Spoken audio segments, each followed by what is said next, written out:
top 10 ko sa best preliminary interview dito sa Miss Universe Philippines 2025.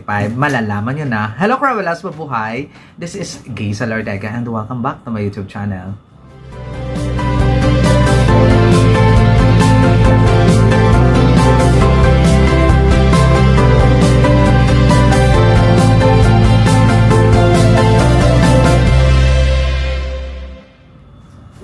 Hello! Kamusta po kayong lahat? Good morning, good afternoon, good evening. Anumang oras kayo nanonood sa akin ngayon, maraming pong salamat. Sa mga bago ko dyan subscriber, returning viewers, thank you so much sa support. Sa mga hindi pa po dyan nakasubscribe, please subscribe my YouTube channel, Gay Salardega Cruella in Pageantry, and click the notification bell below para updated kayo when it comes na maglabas ako ng aking mga video. Ngayon, pag-uusapan natin ngayon yung aking top 10. Kakaloka. Top 10. I think sa naganap na preliminary interview ng Miss Universe Philippines 2025, syempre, ang aking basis dito, yung authenticity, yung relatability, kung ano nga ba ang mga bigat at saka yung mga sustansya ng mga pinagsasabi nila doon sa mga question doon sa Miss Universe Philippines preliminary interview. Yung ibang girls overconfident, tapos yung ibang girls plastic sumagot. Showbiz, ganon. Showbizan sumagot. Yung ibang girls, rehearse yung mga sagot. Yung ibang girls, pageant patty.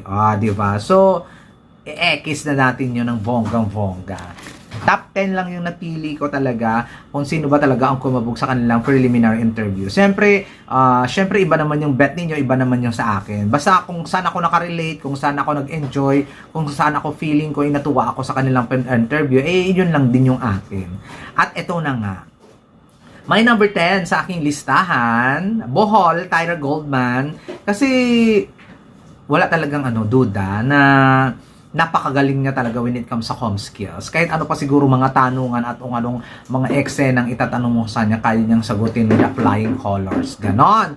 So, nandun tayo sa siguro nakukulangan lang ako ng personality about kay Bohol, pero may ibinibigay talaga siyang sustansya when it comes sa Q&A dito sa preliminary interview. That's why pasok na pasok at kabog na kabog sa number 10 etong si Tyra Goldman ng Bohol. My number 9 sa aking listahan, Iligan Juliana Presado.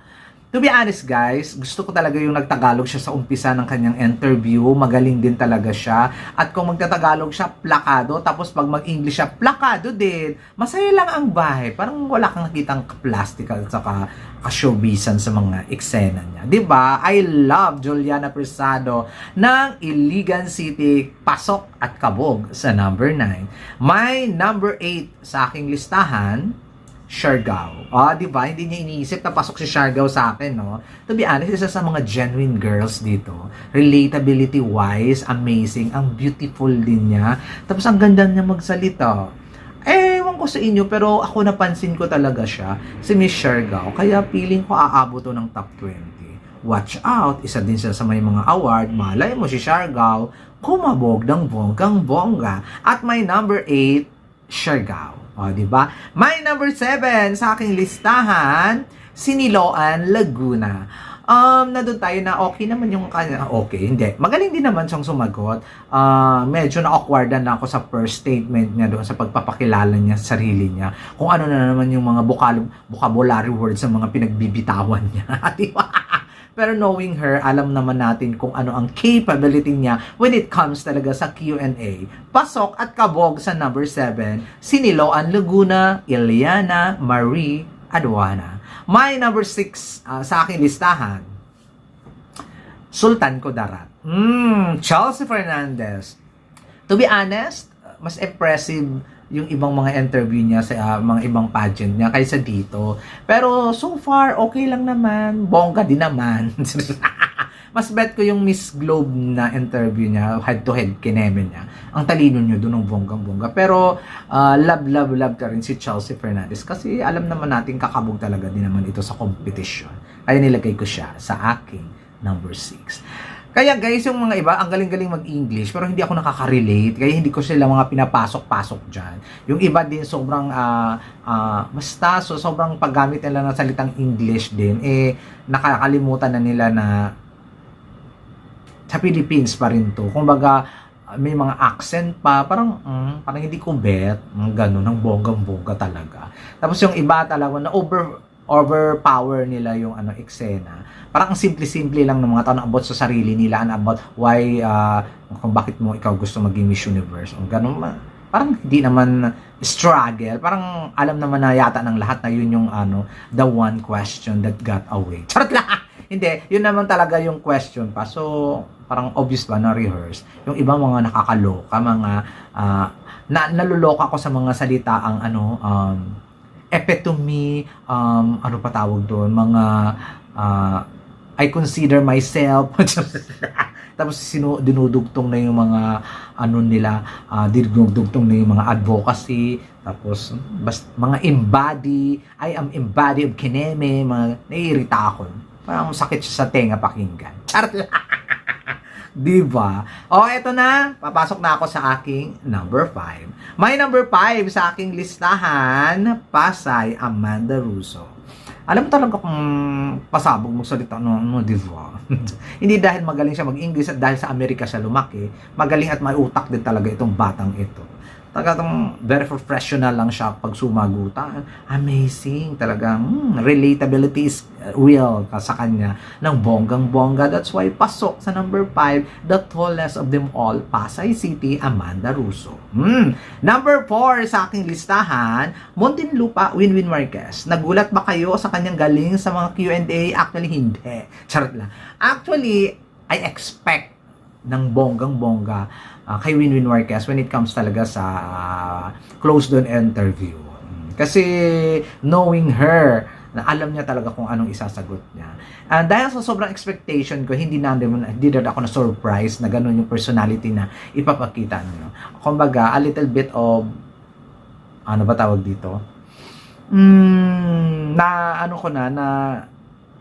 Parang na-predict, parang ano ba tawag doon? Parang naunahan ko na yung sarili ko na magaling talaga si Winwin. That's why siguro na hindi number 4 ko lang siya sa aking listahan. But amazing tone, amazing comm skills, amazing ano ba tawag dito, may mga laman ng mga pinagsasabi at kung ano talaga yung kanyang pinaglalaban, di ba? Para manalo dito sa Miss Universe Philippines. Congratulations sa iyo, Winwin Marquez at number 4. My number 3 sa aking listahan. Oh, love it. O, diba? Number 3 ko siya kasi I think siya yung pinaka-professional kausap. And best answer sa lahat ng mga girls. Cebu City, Gabby Carvalho. Diba? Ang galing! Siya talaga. Yung number 2 at number 1 ko, masyado lang akong na genuine lang siguro, real talk, sobrang relatable lang ako. Hindi, nakarelate naman ako kay Gabby, pero very, very light lang. That's why siguro na number 3. Kasi yung criteria for judging ko dito sa closed-door interview nila, ay relatability talaga. Kung paano ka maka-inspire ng ibang tao, mga ganung level. But, one of the best Q&A, one of the best speaker, one of the best when it comes sa comm skills ay itong si Cebu City, Gabby Carvalho sa aking number 3. Eto na guys, number 2, hindi ko siya ina-expect na ito ang kanyang resulta ng closed door interview.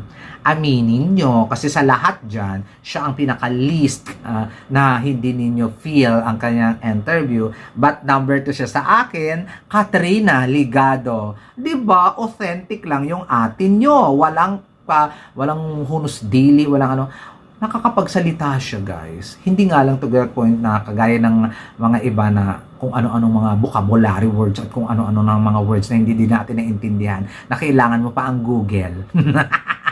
Pero nakakapagsalita siya ng bonggang-bongga at naramdam ko yung pinagsasabi niya. I love her so much. Maria Caterina Ligado at number 2 ng Taguig. And syempre, ang aking number 1 sa closed door preliminary interview ay Quezon Province, Maria Atisa Manalo. Diba? Ang layo niya last year kasi ngayon, napakalayo be. As in, ang layo-layo. Ang saya niya pakinggan, ang saya na tingnan, ang sarap niyang pakinggan, ang sarap niyang tingnan, very inspiring, malaman, parang kung hindi mo na-appreciate yung kanyang closer interview, I think may mali sa'yo. Charla, I think, oo, kung hindi mo na-appreciate yung kanyang genuinity, genuinity, tama ba? Ang kanyang authenticity, ayan. That's why number one, walang kaabog-abog, siya talaga. Nung narinig ko ang kanyang closer interview, winner, Maria at Tiza Manalo ng Quezon Province at may number 1. Kayo guys, sino ang top 10 ninyo sa preliminary closed door interview ninyo dito sa Miss Universe Philippines? Comment down below lang kayo ang inyong views and opinion and violent reaction. I-comment down below din ninyo. Pag-usapan natin yan. So, abangan na ninyo guys ang sa susunod na vlog ko, abangan na ninyo ang aking final prediction sa Miss Universe Philippines 2025. This has been Gaisel Ortega. Paalam po.